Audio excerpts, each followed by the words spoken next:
Bonjour Amel, Bonjour Audrey. merci d'avoir accepté cette interview femme audacieuse. Comment vas-tu? Très très bien, toujours. Au top. Tout toujours? Ok, Et donc toi? bah, moi ça va. Bon. Commencé à récupérer ma voix, donc ça va, j'ai eu 3 semaines de passage à vide. Ça va mieux. Mais je suis vraiment contente de te recevoir. On s'est rencontrés en décembre lors d'une conférence business et j'ai trouvé ton parcours tellement inspirant que j'ai dit à ton bras droit, à un moment donné, que j'avais l'impression, moi, en t'écoutant et en écoutant d'autres entrepreneurs, d'être en trottinette sur l'autoroute. Un Ah, peu ça. Toi, tu passes en bolide à côté de moi qui sont en trottinette. Et c'est top d'être entouré et de voir des personnes qui, comme toi, sont à un niveau par rapport à mon monde de l'entrepreneuriat plus haut parce que ça nous élève et ça nous permet de grandir. Donc c'est pour ça qu'aujourd'hui, j'ai eu envie de t'interviewer. Prête? j'attends que ça. T'attends que ça. Ok, donc avant de commencer, j'aimerais juste que tu te présentes et que tu présentes ton parcours, s'il te plaît. Qu'on en sache un peu plus sur toi. Alors, moi, mon parcours, qui je suis? Moi, je suis Amel Castel, donc je suis ancienne avocate au barreau de Paris. J'ai fait une reconversion professionnelle, toujours dans le milieu juridique. C'est à cette occasion-là que j'ai commencé à me rendre compte de la dureté vraiment du monde du travail. J'ai fait quelque chose qui a changé ma vie il y a 5 ans, à savoir que j'ai commencé à investir dans l'immobilier. J'ai fait autre chose qui a changé ma vie il y a à peu près 4 ans, à savoir me lancer dans l'entrepreneuriat. Et j'ai fait encore autre chose qui a changé ma vie il y a 2 ans, c'est de devenir maman. On fait des choses en 5 ans. C'est ça. Ah oui, en 5 ans, là, c'est drôle ce que tu dis parce que je me faisais la réflexion il y a quelques jours. J'ai fait ma vie à peu près comme ça. Et puis là, en 5 ans, là, ça a été un truc. Qu'est-ce qui a déclenché justement ces changements? Qu'est-ce qui t'a poussé ou porté à changer? En fait, moi, j'ai une éducation qui est très portée sur, voilà, se challenger. Moi, je suis l'aînée d'une famille de parents maghrébins qui sont arrivés en France dans les années 70. Et je portais cette responsabilité de donner l'exemple. Hmm. Donc, avoir les meilleures notes à l'école. Faire un job qui est stable. Bon là, ça a été quand même une déception parce que avocat, c'est pas forcément stable. Mais c'était un métier prestigieux, la réussite. Faire en fait finalement ce qu'on attendait de moi. D'accord. Moi, j'ai été énormément portée par ça. Donc pendant toute mon éducation scolaire, au primaire, collège, lycée, ça m'a beaucoup marqué. À la fac, ça a continué. Moi, j'ai eu l'impression de vraiment clairement passer à côté d'une partie de ma jeunesse en faisant beaucoup d'études, en faisant beaucoup de diplômes, parce que j'ai au moins, je pense que si je cumule tous les diplômes que j'ai, je suis à bac plus 15, facile. Ouais. Voilà. Et finalement, j'ai fait tout ce que la société attendait de moi en termes de diplôme, en termes de comportement, parce que j'étais la salariée vraiment qui courbait les chines et qui venait à l'heure et qui s'impliquait à fond. Et puis finalement, je me suis rendu compte que bah, le milieu du travail était un milieu extrêmement difficile. Pas toujours on peut s'épanouir, mais ça peut être très difficile. Et ça a été vraiment mon burn-out qui m'a fait dire, mais là, ma cocotte, stop, quoi. Parce qu'à un moment donné, tu vas te retrouver. Moi, c'est le sujet de la retraite. Alors, c'est un sujet en plus qui est d'actualité. Moi, ça a été le sujet de la retraite qui m'a fait dire, mais là, vu comme t'es parti, tu vas encore repasser des diplômes. Parce que moi, j'ai passé des diplômes pendant que j'étais salariée. Continuer. Pas fait ça qu'à l'âge de 20 ans.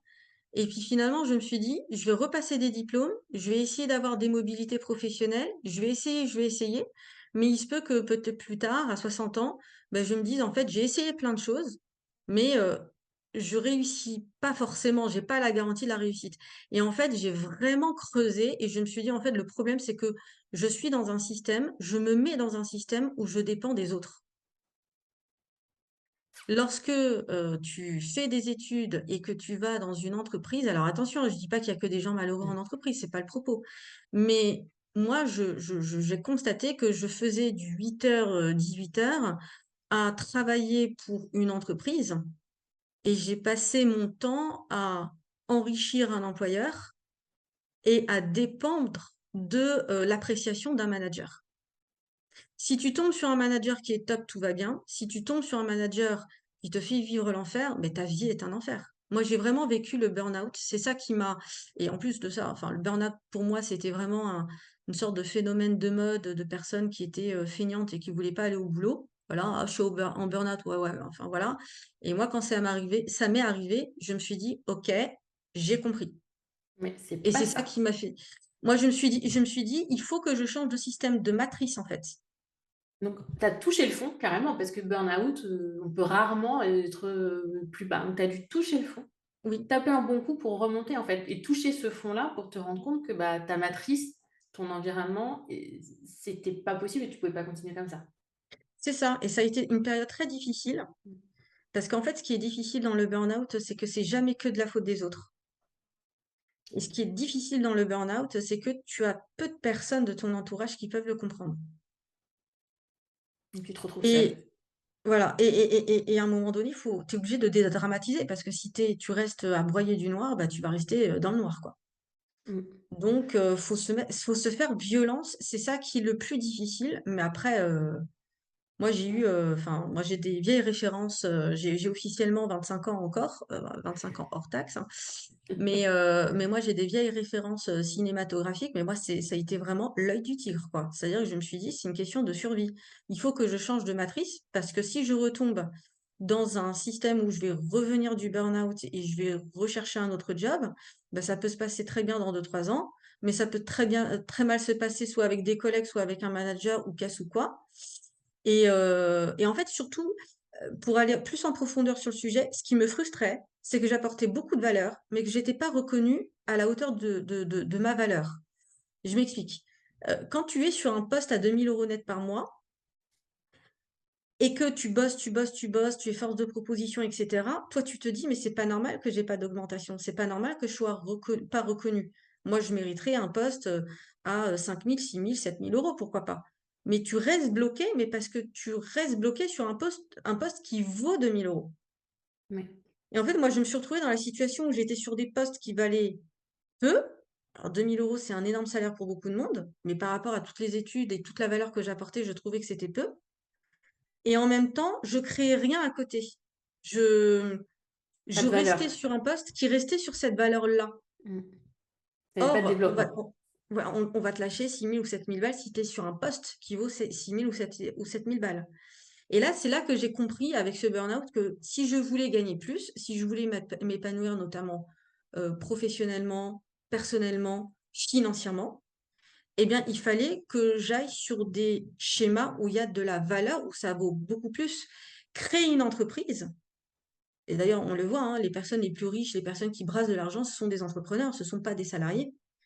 Créer une entreprise, ça crée de la valeur. Avoir un patrimoine immobilier, ça crée énormément de valeur aussi. Donc, j'ai dû changer vraiment de matrice. Mm. C'est encore impressionnant si tu dis, parce que bon, j'accompagne quand même beaucoup de femmes qui sortent de burn-out. C'est difficile parce que tu as vraiment cette perte d'énergie, Hmm. ce vide à l'intérieur, cette incompréhension, cette responsabilité. Enfin, il y a beaucoup de dualité. Ouais. Et de ça, tu as réussi à investir dans l'immobilier, ce qui est quand même. Moi, je me rappelle quand j'ai acheté mon premier appartement seul, on m'a dit, j'ai une collègue de boulot qui me dit waouh, Audrey, t'es courageuse et tout. Enfin, alors que pour moi, bah, je venais de divorcer, donc je venais de vendre notre maison et acheter un logement, pour moi, c'était juste normal parce que bah, moi, j'étais chez moi.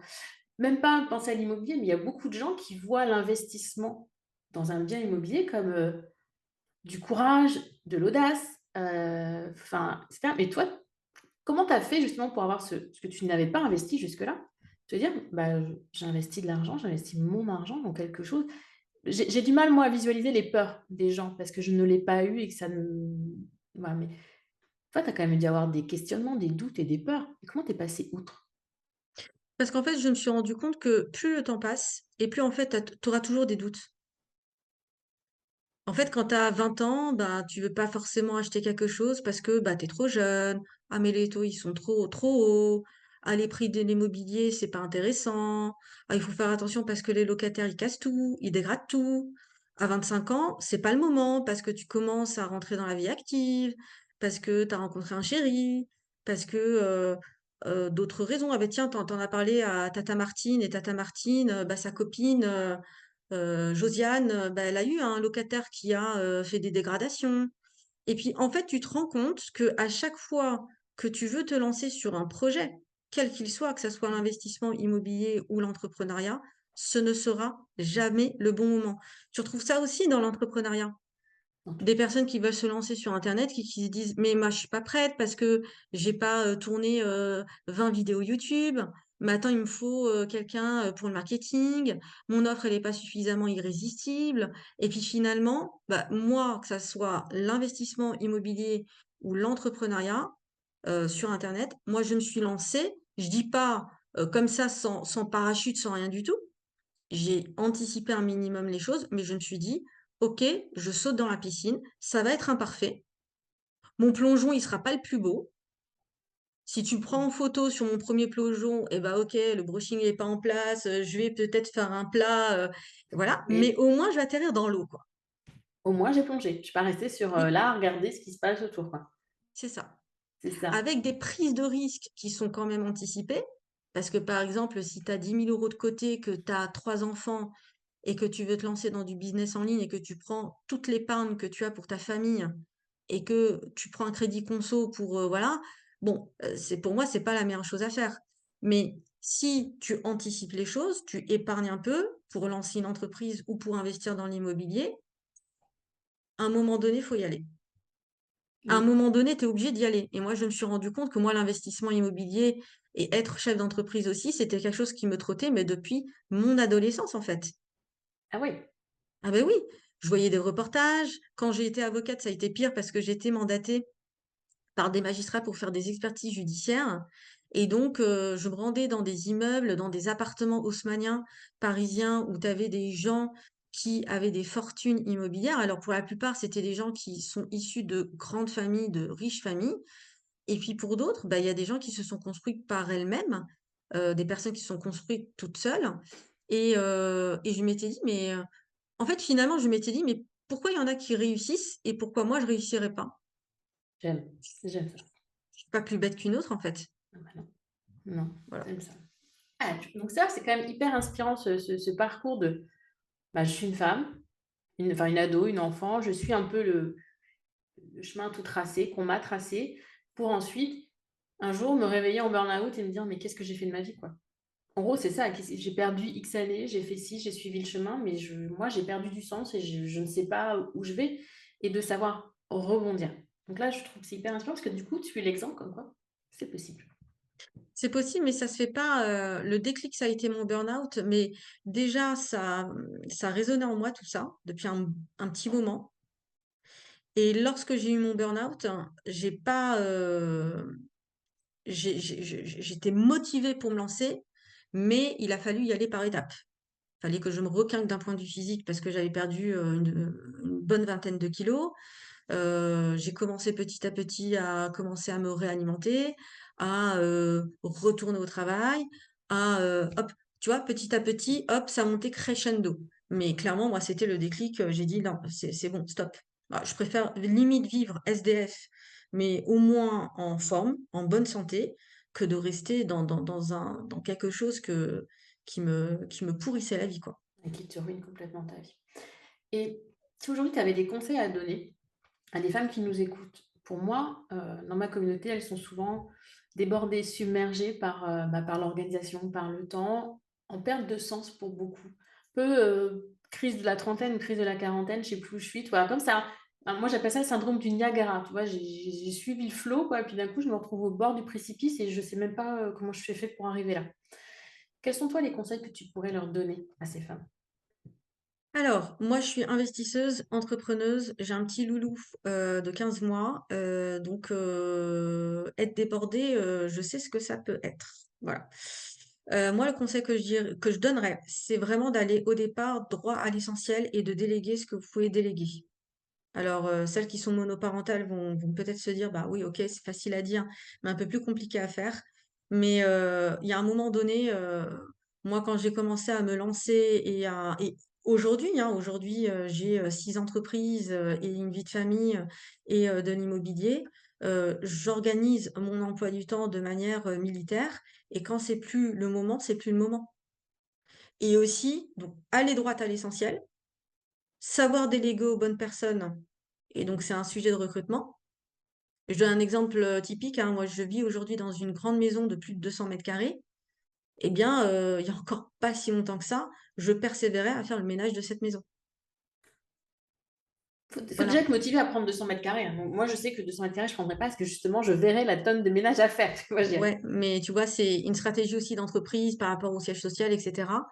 Et donc pour le coup, je me disais: «Bon, non, mais ça, moi, je sais le faire» et en fait, non, on n'est pas, on a un peu ce syndrome, nous, d'être des mamans warriors, de vouloir, tout faire, en fait. la merde. C'est un truc qu'on a en nous déjà. Mm. Heu, mais non, on n'est pas obligé de devoir tout faire et moi, je conseillerais d'aller droit à l'essentiel, de déléguer ce qu'on peut déléguer et aussi de savoir se déculpabiliser. Et à un moment donné, bah, si on peut pas tout faire, eh ben, on ne peut pas tout faire, point barre. C'est pas mal ça. Déculpabiliser. Et il y a une autre problématique, on n'en a pas tout parlé, ce sont les autres, le regard des autres. Qu'est-ce Ah que... oui. Ah oui, ah bah oui.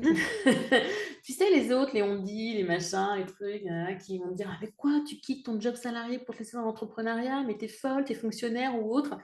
Euh, ou même si on ne parle pas de reconversion de manière générale, je veux dire, une femme qui aujourd'hui est salariée, elle est OK, elle garde son statut de salariée, elle a peut-être envie, je sais pas, de faire de la peinture, de faire de la couture, mais elle n'ose pas parce qu'elle a peur du regard des autres. Qu'est-ce que tu lui dirais à cette femme? Alors moi, je vous dirais à toutes, vous allez commencer à aller bien mieux quand vous en aurez strictement rien à foutre du regard des autres. Ça, c'est quelqu'un, une fois qui m'a dit ça, j'en ai fait un post-it que j'ai laissé très longtemps sur mon ordinateur et que je regardais tous les matins. Tu iras beaucoup mieux quand tu commenceras à te foutre de la vie des autres. Quoi que tu fasses, tu auras toujours quelqu'un qui te dira: «Bah non, c'est pas bien, mais pourquoi? Mais comment?» et plus vite vous en aurez conscience et plus vite vous irez mieux. Et ça, ça a été un vrai sujet pour moi parce que notamment sur mon activité sur internet, moi j'avais peur du regard des autres. Ça m'a beaucoup bloquée pour, mettre en place beaucoup de choses. Et finalement, je me suis rendu compte que même en donnant la meilleure qualité possible, même, en étant, en donnant du temps, en donnant beaucoup de temps, notamment sur les réseaux sociaux pour répondre à des questions et tu le fais gratuitement et voilà, donc tu donnes de ton temps, quoi. Exact. Eh bien, tu auras toujours des gens qui seront là pour critiquer, pour t'insulter, pour Ouais. te parfois te menacer, tu vois? Là, on est sur d'autres strates.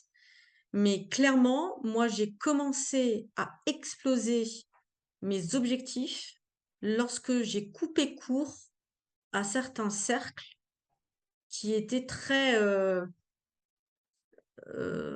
attachés à: «Non, mais tu devrais pas faire ça, mais il faut non, mais c'est pas de bon ton de faire ça, mais pourquoi tu fais ça?» et cetera. Quand j'ai coupé court à tout ça et que je me suis dit: «C'est bon, j'assume, j'y vais et si on me critique, c'est pas grave, bah, les gens qui me critiquent, salut, au revoir», ça a tout changé.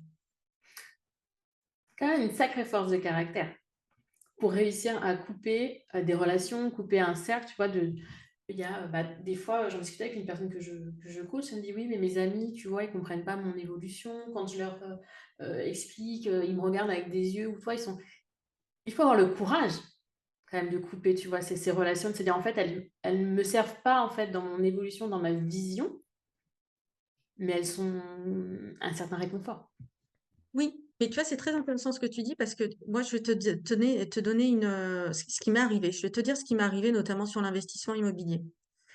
Heu, Quand je suis passée du métier d'avocat au métier de juriste, j'ai eu un salaire à 1 750 € par mois. Voilà, je précise, hein, parce que 50 € c'est de l'argent, donc 1 750 € net par mois et en fait, bon déjà, j'étais dans un quartier à Paris où, j'avais de l'entourage qui gagnait vraiment bien sa vie.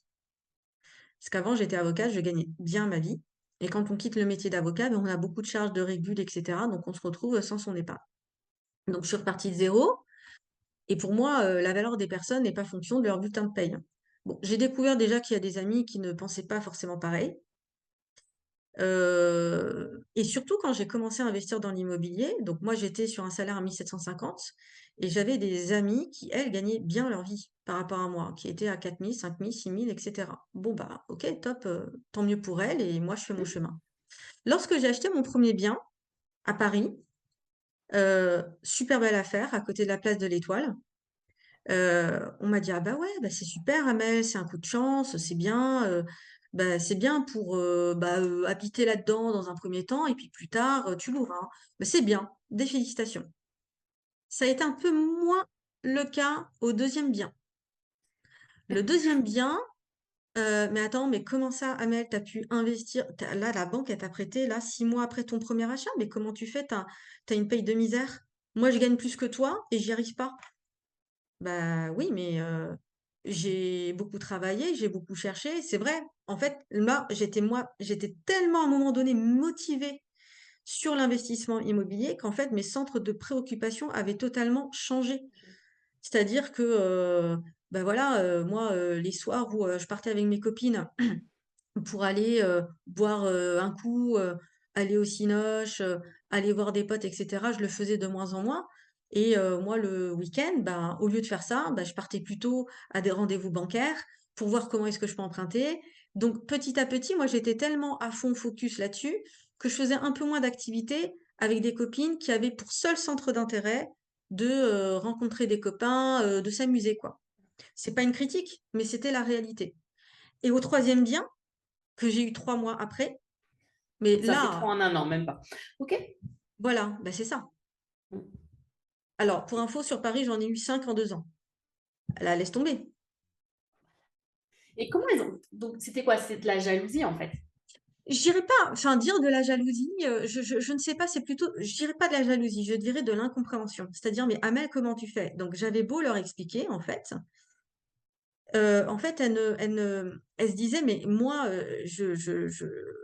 ok, bah, c'est bien ce que tu fais, bah, et fais-le pour moi. Mais moi, j'étais pas d'accord sur ça. J'étais pas en fait, elle n'avait pas conscience Travail. de l'ampleur du travail que je devais mettre en place parce que moi, j'ai commencé sans aucun réseau, je ne connaissais personne.